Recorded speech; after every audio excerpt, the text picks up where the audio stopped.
Hello दोस्तों, कैसे हैं आप? उम्मीद है आप अच्छे होंगे और अच्छे से पढ़ाई कर रहे होंगे। दोस्तों, पिछले लेक्चर में हमने बहुत बेसिक चीज़ें देखी डेटाबेस के बारे में। आज हम देखने वाले हैं डेटाबेस के type,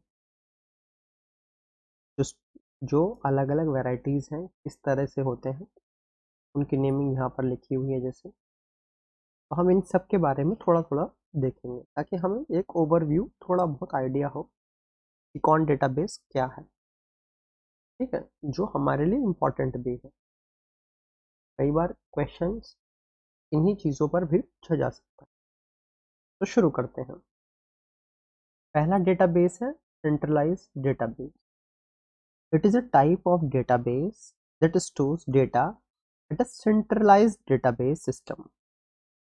It comforts the users to access the stored data from different locations through several applications. These applications contain the authentic process to let the users access data securely. An example of centralized database can be a central library that carries a central database of each library in a college university. तो दोस्तों, basically आप थोड़ा बहुत तो इस चीज़ को समझ गए होंगे। यानी एक सेंट्रलाइज्ड हमारा डेटाबेस होगा। जो भी उसका यूज़र होगा उसका पहले ऑथेंटिकेशन होगा। ठीक है, उस ऑथेंटिकेशन के बाद उस डेटा को वो सिक्योरली एक्सेस कर पाएगा। जैसे हम जनरली देखते हैं क्या होता है, हमारा कॉलेज में एक आईडी बनी होती है। उसके हिसाब से हमारा एक यूज़र नेम पासवर्ड बन जाता है। तो हम लाइब्रेरी सिस्टम में लॉगिन करते हैं उस यूज़र आईडी और पासवर्ड की हेल्प से, और उसके बाद हम अपने कॉलेज की लाइब्रेरी का जो भी ई लाइब्रेरी है उसको यूज़ कर पाए। तो बेसिकली उस उन जितने भी कॉलेज स्टूडेंट्स हैं उनके लिए वो एक सेंट्रलाइज्ड पोर्शन हो गया कि सब उसे ही एक्सेस कर पा रहे। तो बेसिकली ये एक एग्जांपल था सेंट्रलाइज्ड डेटाबेस। अब इसके कुछ एडवांटेज हैं और कुछ डिसएडवांटेज। एडवांटेज ये है, it has decrease the risk of data management, that is manipulation of data will not affect the core data. तो एक हमारा पहले कोर डेटा इसमें होगा, तो अगर कुछ भी हमारा मैनिपुलेट हो रहा है तो वो उस कोर डेटा को इफेक्ट नहीं करेगा।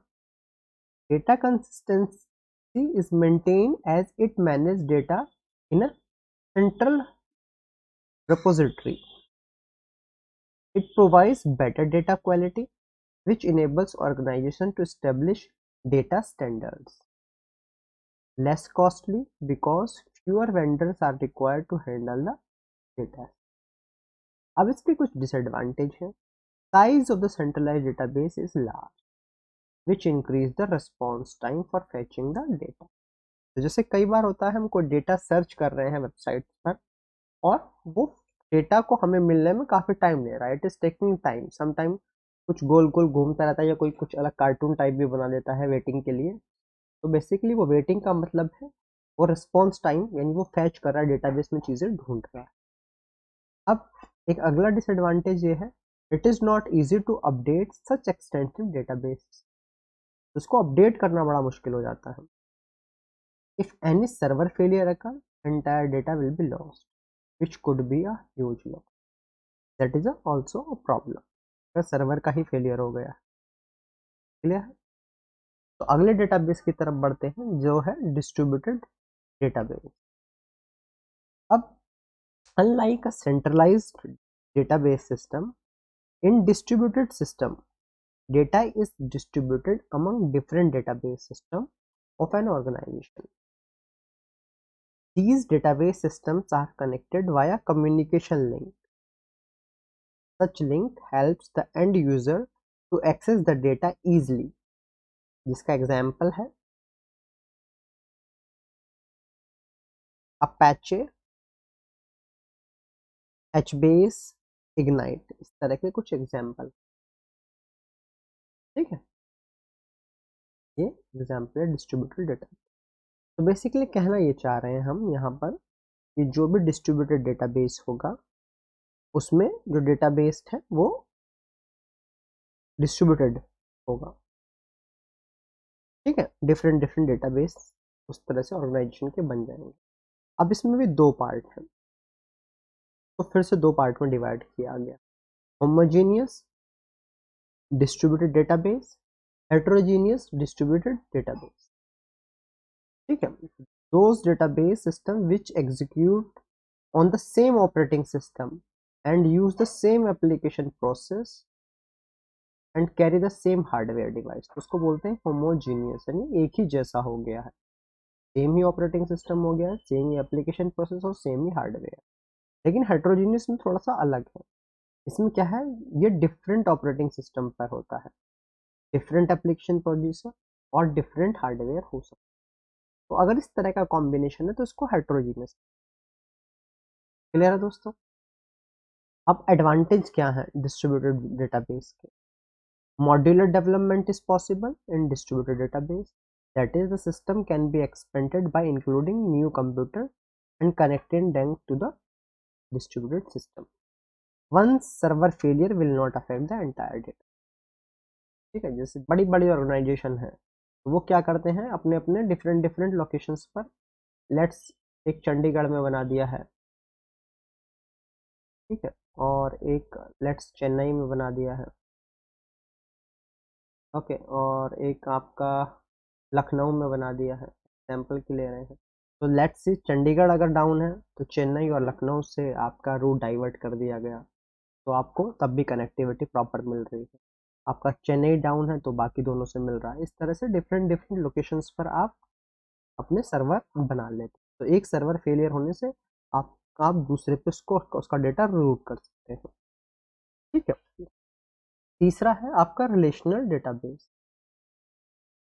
This database is based on the relational data which store data in the form of rows. Rows को हम बोलते हैं टपल।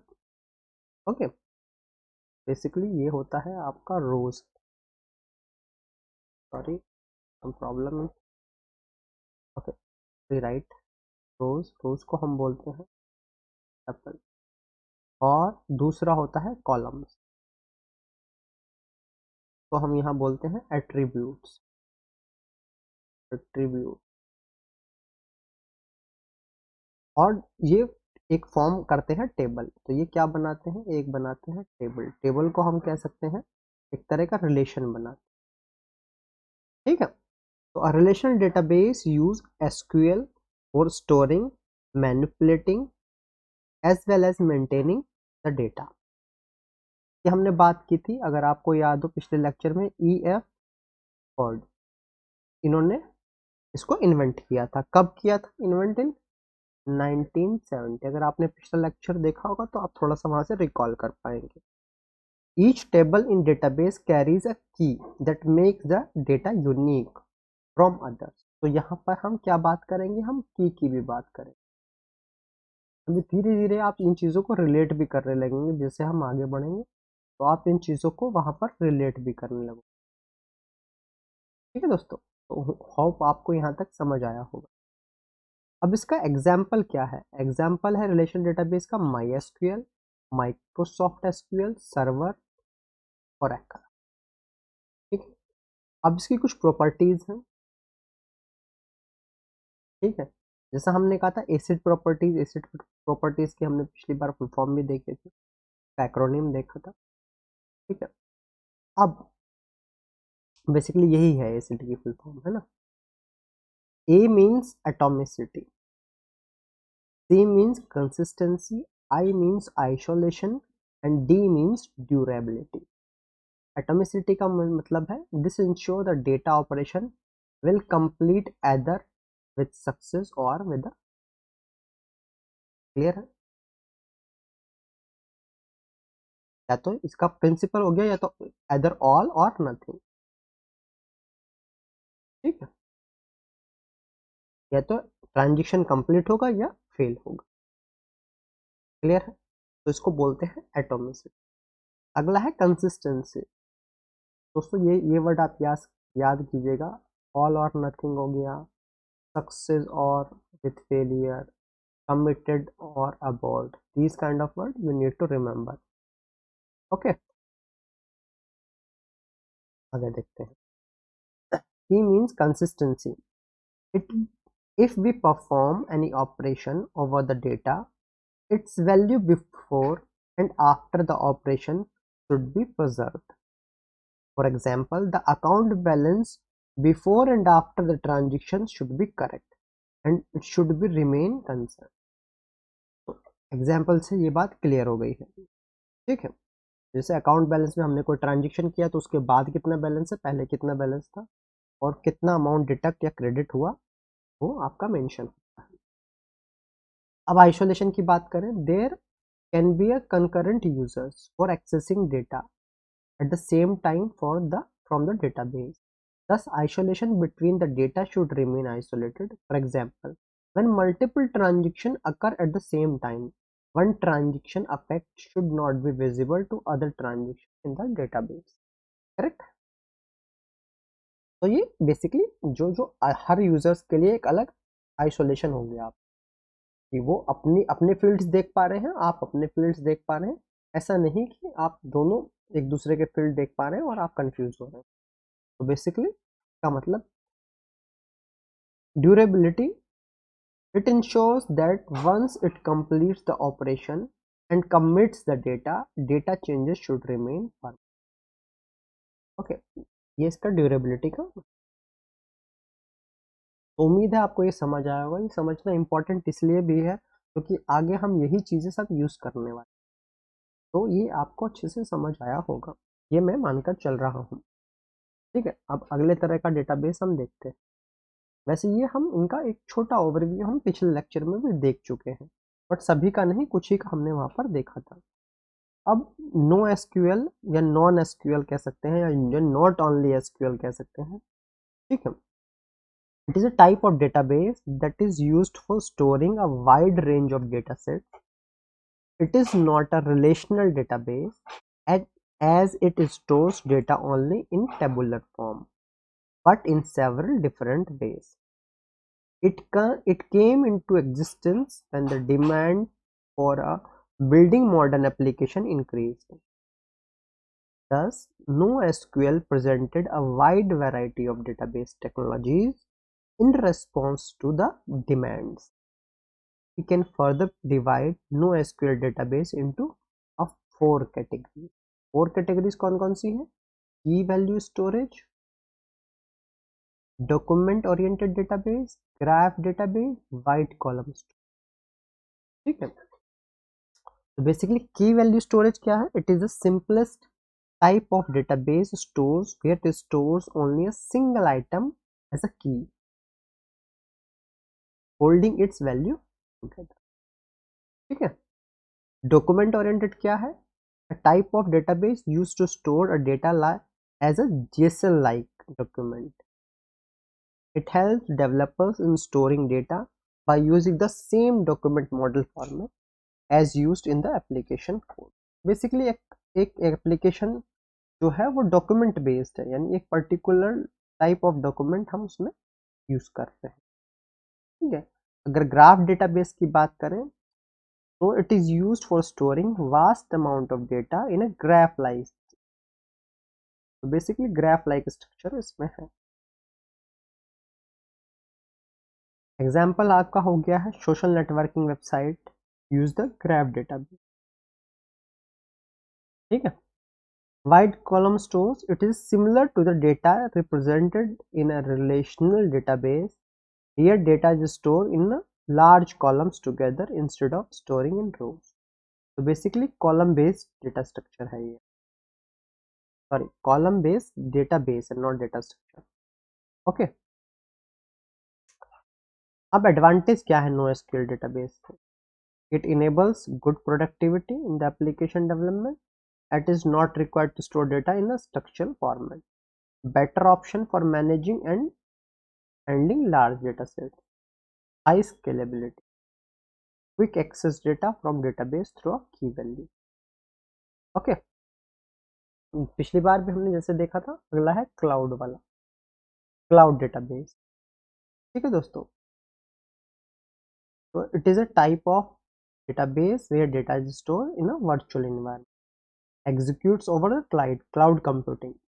तो हमने पढ़ा, हम जानते हैं SaaS, PaaS और IaaS, ठीक है, सॉफ्टवेयर एज ए सर्विस, तरह से हमने पहले भी चीज़ें पढ़ी हुई हैं। अब इसके एग्जाम्पल ये आपके दिए हुए हैं। ओके, क्लियर है दोस्तों? ठीक है, तो बेसिकली क्लाउड हम क्या करते हैं, एक तरह से ये आपका हो गया database as a service basically. Okay, अब नेक्स्ट है object oriented database. It is a type of database that uses the object based data model approach for storing data in the database system. Data is represented and stored as objects which are similar to the objects used in the object-oriented programming languages. Okay, तो basically object oriented programming languages में जिस तरह के का data use होता है ये उसी पर बेस्ड.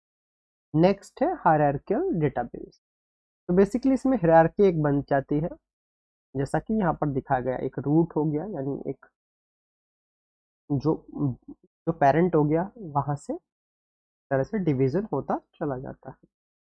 इसमें पेरेंट चाइल्ड रिलेशनशिप हमारा होता है, ये हम पहले भी बात कर चुके हैं. ट्री लाइक स्ट्रक्चर इसमें होता है. Data get store in the form of record that are connected via links. Links बनते हैं. Each child record in a tree will contain only one parent. On the other hand, each parent's record can have a multiple child. ठीक है, ठीक है, इसका एक ही parent होगा जबकि इसका मल्टीपल चाइल्ड हो सकता है. क्लियर है? नेक्स्ट है नेटवर्क डेटाबेस. तो बेसिकली नेटवर्क डेटाबेस क्या है? It is a database that are typically follows a network data model. Here, the representation of data is in the form of nodes connected via links, links between them. Unlike the hierarchical database, it allows each record to have a multiple children and a parent nodes to form a generalized graph structure. That is important here. Another is personal database. Collecting and storing data on the user's defined personal database. Basically designed for a single use. ठीक है दोस्तों. Advantage क्या है इसका? Simple and easy to handle, occupies less storage as small in size because your personal data is less limited, so size is limited, so it required a less store. Correct? Next is operational database. It is a type of database which creates and updates the database in a real time. ठीक है, basically designed for executing and handling the daily data operation in the several business. Example, an organization uses operational database for managing per day transaction. Clear? Next is ED, enterprises database. Large organization or enterprises use this database for managing a massive amount of data. It helps organization to increase and improve their efficiency. Such database allows simultaneous access to users. Advantages are multi-process are supportable over ED. It allows executing parallel queries on the system. Okay guys, so these are the overview of types of database. Hope you got it. उम्मीद है आपको ये lecture समझ आया होगा. कोशिश हमने की है कि हम इस लेक्चर को शॉर्ट एंड क्रिस्प रख पाए ताकि आपको समझ आए और कम से कम समय में आपको ज़्यादा चीज़ें मिले. दोस्तों आज के लिए इतना ही. आप अगर आपने लेक्चर पसंद किया तो आप लाइक कीजिए, अपने दोस्तों के साथ शेयर कीजिए ताकि उन लोगों को भी बेनिफिट हो, और सब्सक्राइब कीजिए चैनल को. Thank you very much.